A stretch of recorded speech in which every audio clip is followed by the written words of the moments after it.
Let's talk about how to be independent with your magic and in your life.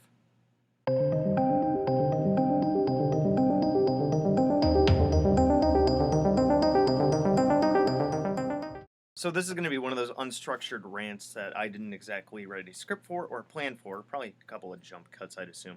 But all right, so independence in magic. So a couple of points is going to be covering probably a lot of things that I've covered in other videos and stuff, but they all lead to kind of around the same points. See all those books up there?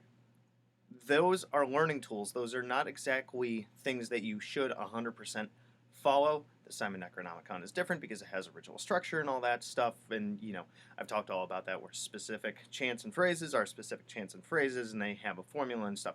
But when it comes to creating your own spell work and things like that, take the tools in there and build your own spell work from them.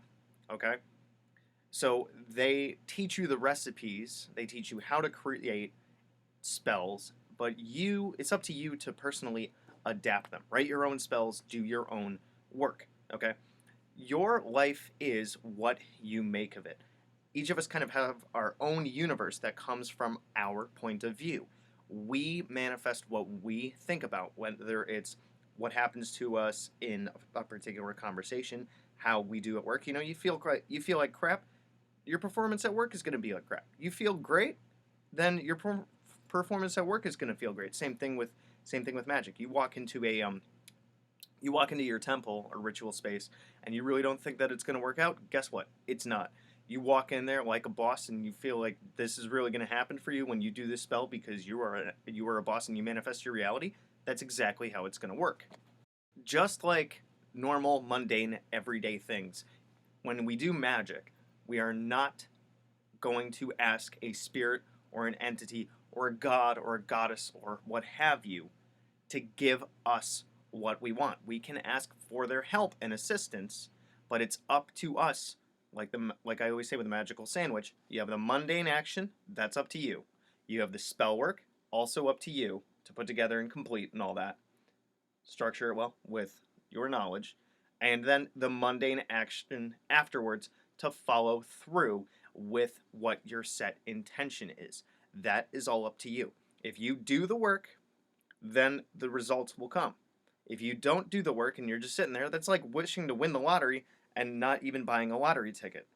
Another note about independence, because a lot of people that practice magic and spirituality and stuff, of course we're going to connect and talk to other people that are into magic and spirituality and stuff.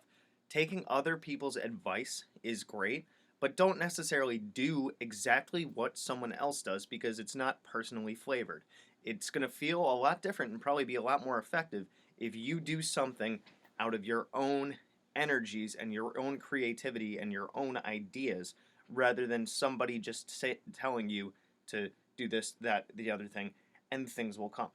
You also should treat every single ritual that you ever do as its own independent, see the pun, thing, right? So if you've done spells and they don't exactly work out, like you're a beginner, and you've done some things and they haven't manifested anything, so doesn't mean you shouldn't try again. The first time you got on a bike without training wheels, you probably fell on your face. But that doesn't mean that you just gave up on biking, right? Took me until I was 16 to figure out how to balance on a bike because of my, disability issues and everything. But I didn't give it up, and I had to do it to prove my cousin wrong. But I'm getting beyond the point here.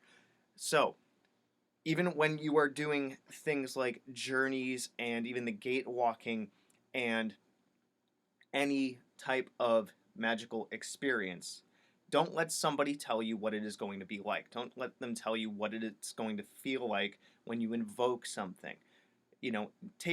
Take everything with a grain of salt. Okay, that's what they experienced, but my experience could be different. I'm open to everything. I am my own universe. I am my own master, and what experiences happen to me are individual and personal. Like going through the gatewalking, the experiences are different for everybody. If you astral project or when you go into meditation or you journey or something like that, everyone's experience is going to be slightly different. You might be given the same guided meditation, for example, And your experience of what a tree looks like when someone's guiding you through that kind of fluffy stuff might be completely different from somebody else's. The cool thing about magic is that it is very, very individualistic in how we can manipulate it and how we can experience it. And there's experiences that I've had where I can't put justice to it by describing it with words because that's my own personal experience. The same thing with effectively anything in life. Another thing would be finding your own personal power. Find what you are good at. You could be extremely good at a particular system, like I am with the Simon Necronomicon. Other people are really good with other systems. Some people work really, really well with the Goetia or Enochian magic or what have you. Some people are really good at all that stuff. The point is that everyone has a particular acclivity, I'd like to say, proclivity, towards a particular magical skill. You know, everyone can find somewhere that they fit that feels right to them, it activates them, and they can kick butt at it. You could be really good with candle spells, you could be really good with banishings, you could be really good with evocation, you could be good with invocation, da da da da da. I could go on. I could make a list. I like to make lists. The idea is you have a skill. If you're starting out, maybe you haven't found it yet, and if you've been doing it for years, you are good at it. If you want to try something else, fantastic. You want to get good at that too? Great. Learn from other people. But don't let anybody else that has had tons of experience, including myself, by the way, don't let what we say or what we do dictate how you do it, aside from systems such as the Simon Necronomicon and the Goetia and stuff. You know what I mean?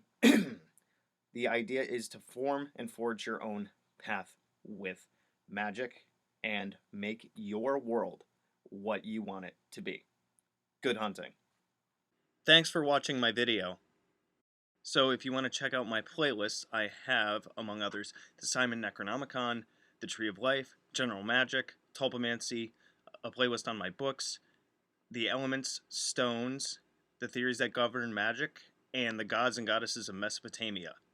If you want to check out my books on Amazon, I have Creating Consciousness, Magical Mechanics, Magical Theater, Handy Sigil Magic, Magical Movement, which is an update and expansion upon Handy Sigil Magic, Magical Mastery, which is a combination masterwork of Magical Theater and Magical Mechanics, and The Guide to the Spheres and Beyond. You can also find me on Facebook at Magickology YT. You can email me at priestofthenecro@gmail.com, and you can even check out my Instagram, which is Magickology. And good hunting.